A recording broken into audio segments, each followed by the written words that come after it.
এ পর্যায়ে আমাদের মাঝে কবিকে নিয়ে কিছু বলতে এবং কবিতা নিয়ে আসছেন আমাদের এই শহরের অত্যন্ত জনপ্রিয় একজন সাহিত্যিক, গবেষক, লেখক সুব্রত কুমার দাস।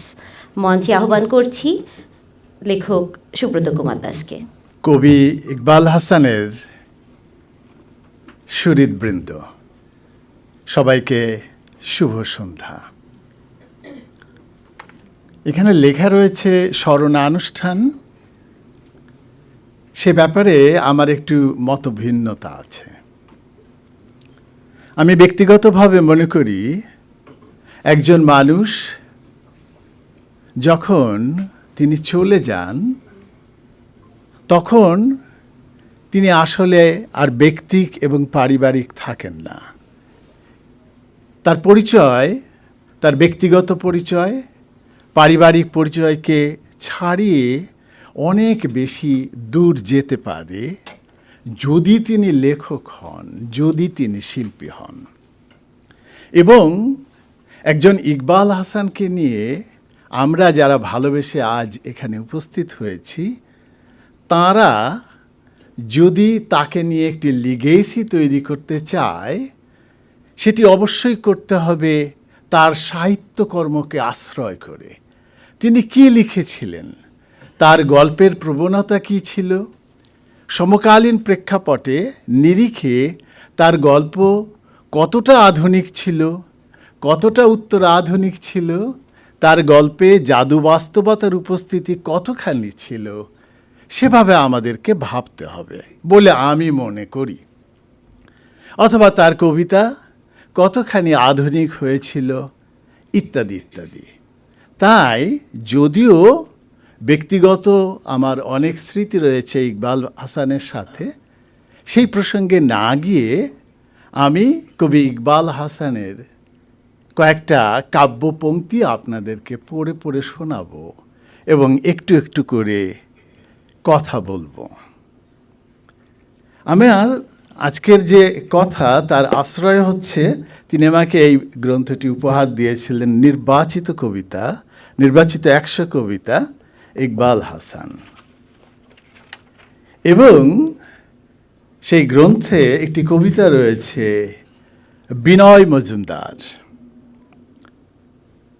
আমি এই কবিতাটি এই জন্য পাঠ করছি, অথবা তার কয়েকটি পংক্তি পাঠ করব, এই যে একজন বিনয় মজুমদার, যাকে আমরা মনে করি যে একজন জীবনানন্দ দাশের পর সবচেয়ে বেশি আধুনিক শক্তিশালী বাঙালি কবি, তাকে নিয়ে একজন কবি ইকবাল হাসান কতটা সচেতন ছিলেন এবং তার ভিতরে কতটা মমত্ব এবং ভালোবাসা তৈরি হয়েছিল, যার কারণে তিনি বিনয় মজুমদারকে নিয়ে কবিতা লিখেছিলেন।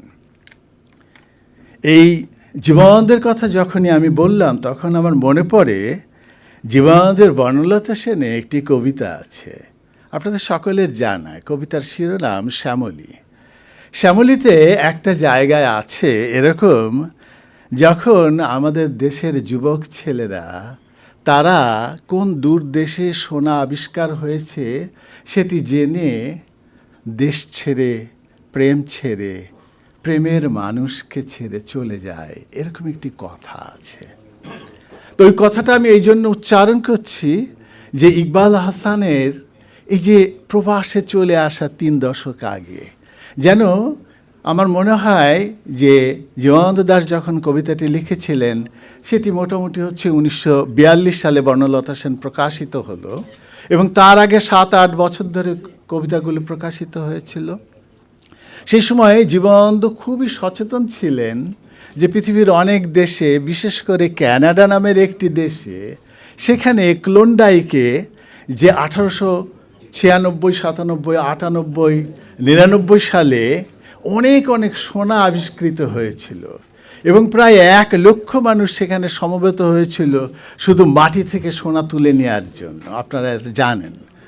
তা এই যে বঙ্গীয় দেশের একজন মানুষ, যখন ইন্টারনেট ছিল না, তিনি সচেতন ছিলেন যে সোনা আবিষ্কারের লোভে যুবকেরা দেশ ছেড়ে, প্রেম ছেড়ে চলে যাচ্ছে। এই যে কথাটা, সেই কথা, সেই জীবনানন্দ, তারপরে বিনয় মজুমদার এবং তাকে নিয়ে ইকবাল হাসান লিখছেন, ভস্যরাত্রি নীল মোহনায় তীব্র হাহাকার, চাঁদে আগুন জ্বালিয়ে দিলেন বিনয় মজুমদার। এই যে বাক্যটি, এই যে চিত্রকল্প, চাঁদে আগুন লাগিয়ে দিলেন বিনয় মজুমদার, এই ভাবনাটি, এই চিত্রকল্প, এই বোধ যেই মানুষটির মধ্যে জন্ম নিতে পারে এবং যেই মানুষটি এভাবে শব্দ দিয়ে এই কথাকে প্রকাশ করতে পারেন, তিনি অবশ্যই এই প্রবাসের বাঙালিদের কাছে, বাংলা সাহিত্যের মানুষদের কাছে তিনি একটি লিগেসি। এবং আমি প্রত্যাশা করব যে ভবিষ্যতে আমরা যখন ইকবাল হাসানকে নিয়ে আয়োজন করব, তখন আমাদের আয়োজনকে আমরা আরও বড় পরিসরে নিয়ে যাব। আমরা যে কজন মানুষ ইকবাল হাসানকে জানতাম, ব্যক্তিগতভাবে তার জন্মদিনে গিয়েছি, ভাবির হাতে খেয়েছি, ইকবাল হাসানের সাথে কত সময় কাটিয়েছি, এর বাইরে যে মানুষরা, যে পাঠক রয়েছেন, তাদের কাছে ইকবাল হাসানকে নিয়ে যাওয়ার দায়িত্ব আমাদের সবার, যারা আজকে আমরা উপস্থিত হয়েছি বলে আমি মনে করি। এবং ভবিষ্যতে আমি আশা করব যে আমাদের আয়োজন আরও বড় জায়গায় যাবে, যেখানে আমরা মানুষকে ডাক দিলে শত মানুষ, শত সাহিত্যপ্রেমী আসবেন, তারা ইকবাল হাসানকে জানবেন, তার কবিতা পড়বেন, তার গল্প পড়বেন। ইকবাল হাসান তার কবিতায় আমি একটা জিনিস খুব দেখতে পাই, তিনি নতুন নতুন বোধের খুব সঞ্চার করতে পারতেন। আপনাদের সবার জানা যে একজন কবি, তার ভেতরে যে পাওয়ারফুল ফিলিংটা হয়, যেটা উইলিয়াম ওয়ার্ডসওয়ার্থ বলেছেন লিরিক্যাল ব্যালেটসে, যে পাওয়ারফুল ফিলিং হবে, আউটবাস্ট অফ পাওয়ারফুল ফিলিং, এবং সেই জিনিসটাকে আপনারা জানেন এস.টি. কোলরিজ বলেছিলেন, আমি সবসময় এই উদাহরণটা দেই, তিনি বলেছিলেন best word in best order is poetry. আমি এই দুটোকে একসাথে করে সবসময় বলি, powerful feeling expressed in best order, only then it is poetry. তা এই দুইজনের যে ব্যাপারটা, ভাবের বিষয়, বোধের বিষয়, প্রকাশের বিষয়, সেটি আমি খুব ইকবাল হাসানের ভেতর দেখতে পাই। এবং সেই জিনিসের কারণে কিন্তু তিনি চলে গেছেন, তার নশ্বর দেহ আমাদের মধ্যে নেই, কিন্তু তার কবিতা আমি মনে করি প্রজন্ম থেকে প্রজন্মান্তরে তার কবিতা আমাদেরকে মথিত করবে, চিন্তিত করবে, ভাবিত করবে। তার একটা কবিতা আছে অচেনার জন্যে, সেখানে তিনি বলেছেন, মানুষ ভুলেছে একদা দেখেছে যাকে, শিল্প ভোলেনি শিল্পের তরুলতা। এই যে তার যে ছন্দবোধ, মাত্রাবোধ এবং তার যে চিত্রকল্প, এ বড় আনন্দময়, গভীর বোধ। তিনি এক জায়গায় বলছেন, পরাবাস্তব ভ্রম কবিতার নাম, মানুষ এখন আর মানুষের মধ্যে নেই। বাবা, এই কথা, এ তো একটা বইয়ের শিরোনাম।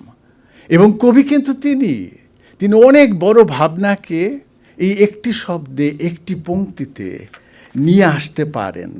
তিনি কবি, এবং সে কারণেই তিনি একজন ইকবাল হাসান। তিনি এক জায়গায় বলছেন, জানি না তার এই কথাটি আমাদের সবার জন্য সত্য কিনা, আমার কবিতা কেউ কখনো পড়ে না, এ কথা সঠিক। যার জন্য লিখি সেই শুধু কালে ভদ্রে পাতা উল্টে যায়। আমি বলবো, ইকবাল ভাই, কথাটি ঠিক নয়। আপনি আমার জন্য লেখেননি, কিন্তু আমি এই কবিতার পাতা উল্টে যাচ্ছি।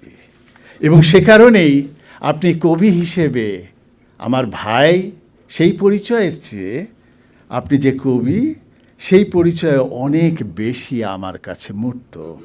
তার একটি কবিতা রয়েছে, বোধের দরজা, সেখানে তিনি বলছেন, মানুষের যৌবনও বড় তাড়াতাড়ি শেষ হয়ে যায়, কেবল ঈশ্বর জানেন কি করে রাখতে হয় ধরে অফুরন্ত আগুন। এবং এর পরের পংক্তিটি হচ্ছে, কাল রাতে তার সাথে সপ্ত আসমানে দেখা হয়েছিল। এই কথা একজন সাধারণ মানুষ, একজন সাধারণ কবি বলতে পারেন না। তার সাথে দেখা হয়েছিল সপ্ত আসমানের পরে, ইত্যাদি ইত্যাদি। আমার একটা কবিতা দিয়ে শেষ করি। এই কবিতা অনেক গুরুত্বপূর্ণ কবিতা, কারণ আমরা বলে থাকি আমি যা দেখি না, আমি যে সাধারণ মানুষ যা দেখি না, তা দেখেন একজন রবীন্দ্রনাথ, তা দেখেন একজন কবি, তা দেখেন একজন ইকবাল হাসান। তিনি লিখেছিলেন, এবং আজকে এই 2025 সালের ডিসেম্বর মাসে দাঁড়িয়ে আমরা দেখি তিনি কত সত্য কথা, কত কঠিন কথা তিনি লিখে গিয়েছিলেন। লিখেছেন, আমাদের ক্ষমা করবেন পিতা। এরকম স্মৃতিভ্রষ্ট যারা, তাদের স্থান নেই মানুষের সুসভ্য অভিধানে।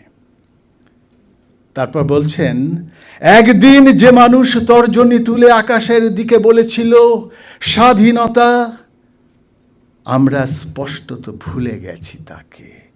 আমরা ভুলে গেছি লক্ষ জনতার সেই সুশোভিত সবুজ উদ্যান, হর্ষোৎফুল্ল ধ্বনি।